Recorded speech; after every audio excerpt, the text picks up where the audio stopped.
تو خشوع باقی نہیں رہتا اور نماز کا وہ وقار اور پروٹوکول بھی نہیں رہتا۔ ان کی یہ کرامت سچ ہو سکتی ہے، لیکن یہ ایک چیز کا اضافہ کر لیں کہ ہمارے بابوں کی ٹانگیں 4 تھیں، 2 نہیں تھیں۔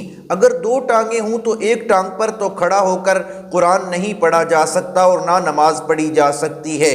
پھر یہ مان لیں کہ 4 ٹانگیں تھیں تو 3 زمین پر لگتی تھیں اور ایک ٹانگ اٹھا لیا کرتے تھے۔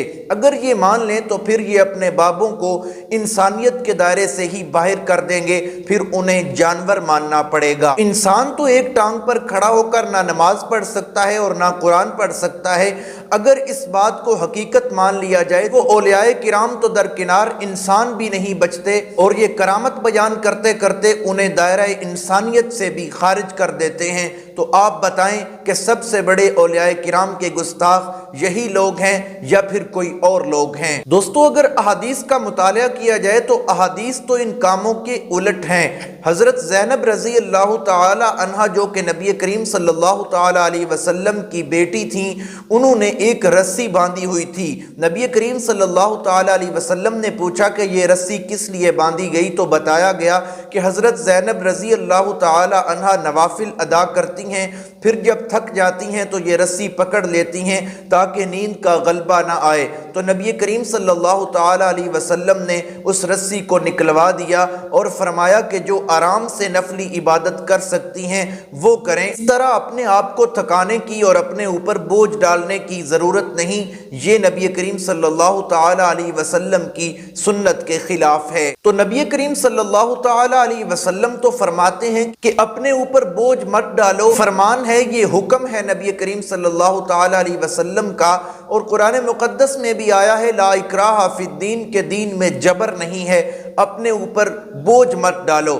تو پھر وہ ولی کیسے ہو سکتے ہیں کہ قرآن و سنت کہے کہ اپنے اوپر بوجھ مت ڈالو، اپنے ساتھ ظلم مت کرو؟ وہ اولیاء کرام کیسے ہو سکتے ہیں جو کہ 60 سال تک لگاتار روزے رکھیں، 30 سال تک جنگلوں میں ایک ٹانگ پر عبادت کریں، 7000 مرتبہ قرآن مقدس کی تلاوت کریں؟ پھر وہ اولیاء کرام کیسے ہو سکتے ہیں؟ وہ تو پھر سنت کے خلاف عمل کرتے ہیں۔ معلوم ہوتا ہے کہ تم کرامات میں آگے بڑھ کر اولیاء کرام کی بہت بڑی گستاخی کرتے ہو۔ فقیر کشا علی المرتضی کرم اللہ تعالی وجہہ الکریم جب گھوڑے پر سوار ہونے کے لیے تشریف لاتے ہیں تو ایک رکاب میں نہیں کہ ایک پیڈل میں اپنا پاؤں مبارک رکھتے ہیں، تو ایک پیڈل پر پاؤں رکھا اور دوسرے پیڈل پر جب پاؤں رکھتے تھے تو اسی قلیل ترین سیکنڈوں میں پورا قرآن پاک پڑھ لیتے تھے۔ بپا جانی کی اس بہت بڑی چول کا جواب اور تو کوئی نہیں ہو سکتا۔ یہ کس طرح ممکن ہے کہ حضرت علی رضی اللہ تعالی عنہ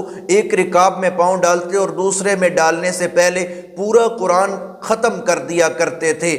اگر یوں کہا جائے کہ سورت اخلاص 3 دفعہ پڑھتے اور قرآن کا ثواب حاصل کر لیا کرتے پھر تو مانا جا سکتا ہے، کیونکہ نبی کریم صلی اللہ تعالی علیہ وسلم کی حدیث ہے، صحابہ کرام رضوان اللہ تعالی علیہم اجمعین سے نبی کریم صلی اللہ تعالی علیہ وسلم نے فرمایا کہ تم میں سے تہائی قرآن کون پڑھ سکتا ہے؟ تو آگے سے جواب آیا کہ کوئی تہائی قرآن پڑھنے کی استطاعت نہیں رکھتا۔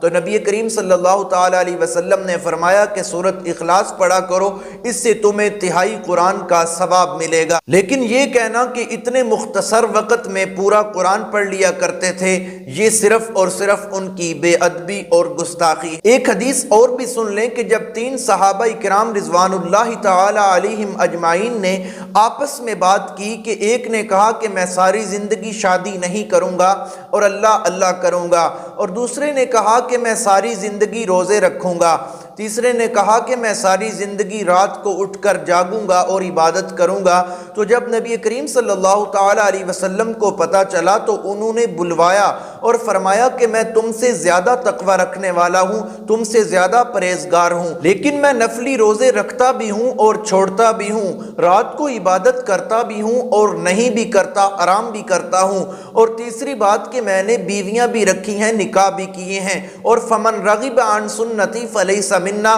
جس نے میری سنت کو چھوڑا، میری سنت سے اعراض کیا، وہ ہم میں سے نہیں ہے۔ پھر جب صحابہ کرام کو ایسے فرمایا گیا کہ تم پر سب کے حقوق ہیں، تمہاری بیویوں کے حقوق ہیں، نکاح بھی میری سنت ہے، تم عبادت بھی کرو اور آرام بھی کرو، اپنے اوپر ظلم نہ کرو، تو پھر یہ جو اولیاء کرام ہیں یہ سنت کے خلاف کریں گے تو دن قیامت کو ان کا نام اتباع سنت کرنے والوں میں نہیں بلکہ سنت کے خلاف کام کرنے والوں میں لکھا جائے گا۔ لہٰذا آپ ثابت یہ کر رہے ہیں اس طرح کی کرامات بیان کر کے کہ وہ اللہ کے ولی نہیں تھے، وہ سنت کے باغی تھے۔ اسی کرامات بیان کر کے بزرگوں کی بزرگیاں ختم کرنے پر تلے ہوئے ہو۔ اگر تم نے یہ سلسلہ بند نہ کیا تو آخر ایک نہ ایک دن تم ان کی بزرگیاں ختم کر کے ہی چھوڑو گے، پھر ان کی بزرگیاں نہیں بچ سکتی۔ تو نام نہاد اولیاء کرام کے عاشقین سے گزارش ہے کہ خدا را تھوڑا سا میٹھا کم کیجئے، آپ سے گزارش ہے کہ ان ولیوں کے پلے کچھ رہنے دیجئے تاکہ لوگ ان کا نام لے سکیں۔ اللہ تعالیٰ سب کا حامی و ناصر ہو۔ امید کرتا ہوں ویڈیو اچھی لگی ہوگی۔